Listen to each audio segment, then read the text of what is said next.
ছেলেকে নিয়ে স্কুলে আসছি, দুপুরবেলা দেখি যে হাঁসওয়ালা হাঁস বিক্রি করতেছে। এটা একবার আমি কম দামে কিনে নিয়ে এসেছি হাঁসটা, এটাকে জবাই দিব। আজকে বাসা রান্না হয় নাই, ছেলে না খেয়েই আছে, এটা রান্না করে তারপরে বাদ দিব, যতক্ষণে হয় রাতের সমস্যা নাই, আমি তো মা কষ্ট করতে হবে।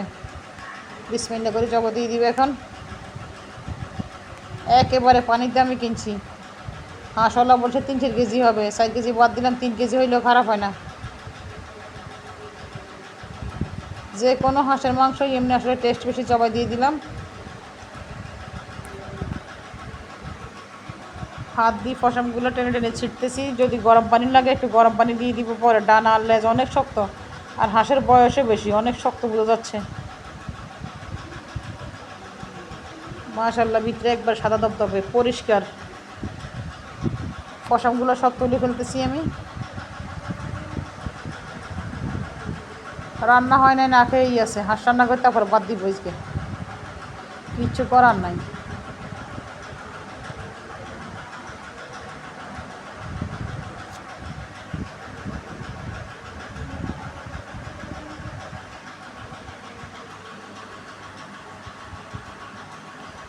বড় বড় পশমগুলো কান চুলকাইতে লাগে, এগুলো দিয়ে কান চুলকানি যায় ভালো। আর পাখা টাকাও মনে হয় বানায়, বাজারে দেখি বড় বড় মুরগির থেকে ছিঁড়ে ছিঁড়ে রেখে দেয়। অনেকটা বাসা হয়ে গেছে, আগুনে পুড়ে নিব। কিছু কিছু পশম বাকি আছে, যত বাঁচবো ততই সময় লাগবে। পোড়ার পরে একটা শপিং ব্যাগ দিয়ে একবার ডলি পরিষ্কার করে ফেলবো। ওজনের কারণে ধরতেও পারতেছি না ভালো করে। ছেলে জিজ্ঞেস করতেছে, মা হাঁস রান্না হয়েছে নি? আহারে, রান্না হইলে আমি নিজেই দেবো, আমাকে জিজ্ঞেস করতে হবে না। একটু রান্না করবো, পুরোটা রান্না করবো না, এই জন্য পশামলাগুলো দরকার হলে পরে বাঁচবো, কিচ্ছু করার নাই। এরকম একটা শপিং ব্যাগ দিয়ে ডলি পরিষ্কার করবো ভালো করি। বুকের মধ্যে মাংসটা বেশি দেখা যাচ্ছে। বিসমিল্লাহ করে কেটে নিচ্ছি। জিজ্ঞেস করতেছে, মা ফ্যাটে ডিম হয়েছে নি? এটা ছেলে হাঁস, হাঁসা এটা।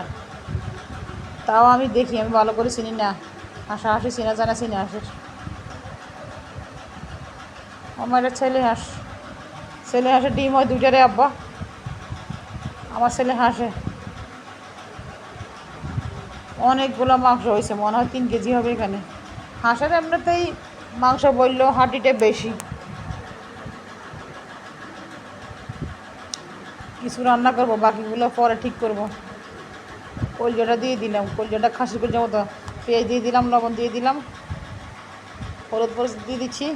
আর এটা আমার ঘরে তৈরি করে মশলা, পেঁয়াজ রসুন আর আদা পেস্ট করছি কিছু, এগুলো দিয়ে দিলাম। তেলও দিয়ে দিলাম, 3-4টা এলাচ দিয়েছি। ভালো করে মেখে 10 মিনিট রেখে দিব।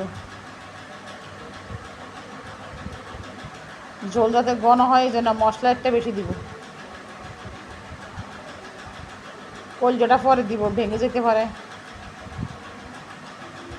দেখছেন পিসগুলো কি সুন্দর,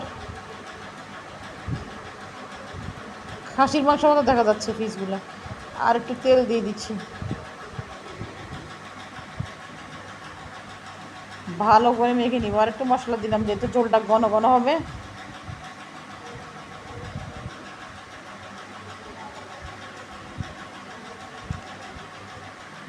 মাখার ওপরেই আসলে টেস্টটা হবে।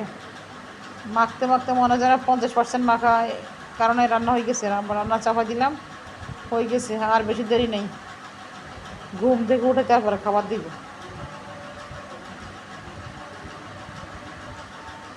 কলজাটা দিয়ে দিলাম, কলজা যাতে না ভাঙে এই জন্য পরে দিলাম।